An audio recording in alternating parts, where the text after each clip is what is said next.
ආයුබෝවන් දුවේ පුතේ, මේ වීඩියෝ එකෙන් අද මම ඔයාලට කියා දෙන්න යන්නේ 2026 අවුරුද්දේ 6 වසරට ගිහින් විද්‍යාව විෂය ඉගෙන ගන්න වෙන්නේ කොහොමද කියලා.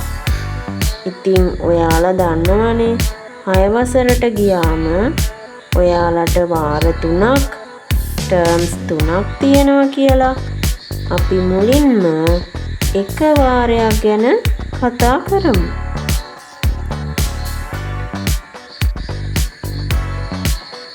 දෙදාස් 26 අවුරුද්දේ 6 ශ්‍රේණියට එන ඔයාලට විද්‍යා විෂය ගැන කතා කරද්දී පළවෙනි වාරයේදී මොඩියුල් 3ක් ආවරණය කරන්න තියෙනවා. ඒ තමයි පළවෙනි මොඩියුලය ලෙස අප අවට ඇති දෑ, දෙවෙනි මොඩියුලය ලෙස ජෛව ලෝකයේ අසිරිය, තුන්වෙනි මොඩියුලය ලෙස විශ්වයෙන් අපේ නිවසට. එක මොඩියුලයකට වෙන් කර දී තිබෙන කාලය පැය 10ක්. අලුතෙන් 6 වසරට එන ඔයාලගේ එක කාල පරිච්ඡේදයක් විනාඩි 50කින් යුක්ත වෙන හින්දා ඔයාලට එක මොඩියුලයකට පීරියඩ් 12ක් ලැබෙනවා. එක මොඩියුලයකින් ඔයාලට ක්‍රෙඩිට් එකක් ලබා දෙනවා.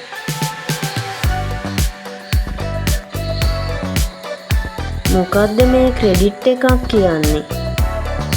අපි බලමු ක්‍රෙඩිට් එකක් ගණනය කරන්නේ කොහොමද කියලා. ක්‍රෙඩිට් එකක් ගණනය කරන්නේ ඔයාලගේ විද්‍යාව උගන්වන ටීචර් ඔයාලා විද්‍යාවට අදාළ ක්‍රියාකාරකම් වල නිරත වෙනකොට ක්‍රියාකාරකම් වලට අදාළව ලකුණු 70කින් ලබා දෙන ලකුණත්, ලිඛිත පරීක්ෂණයකින් ලකුණු 30කින් ලබා දෙන ලකුණත් එකතු කරලා දෙන සම්පූර්ණ ලකුණ ක්‍රෙඩිට් එකක් කියලා හඳුන්වනවා. උදාහරණයක් විදියට අපි මෙහෙම ගමු. අපි හිතමු ඔයා පළවෙනි මොඩියුලයට අදාළ ක්‍රියාකාරකමක නිරත වෙනවා කියලා.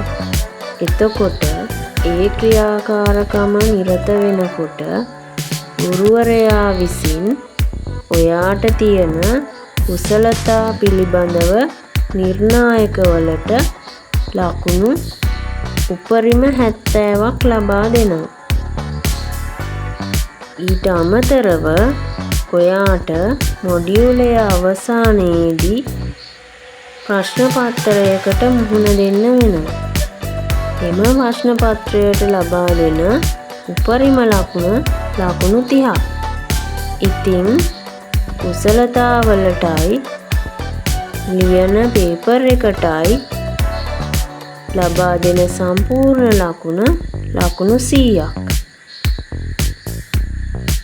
ඔන්න ඔය ලකුණු 100කින් ඔයා ලබා ගන්න ලකුණ ක්‍රෙඩිට් එකක් විදියට සලකන්න පුළුවන්.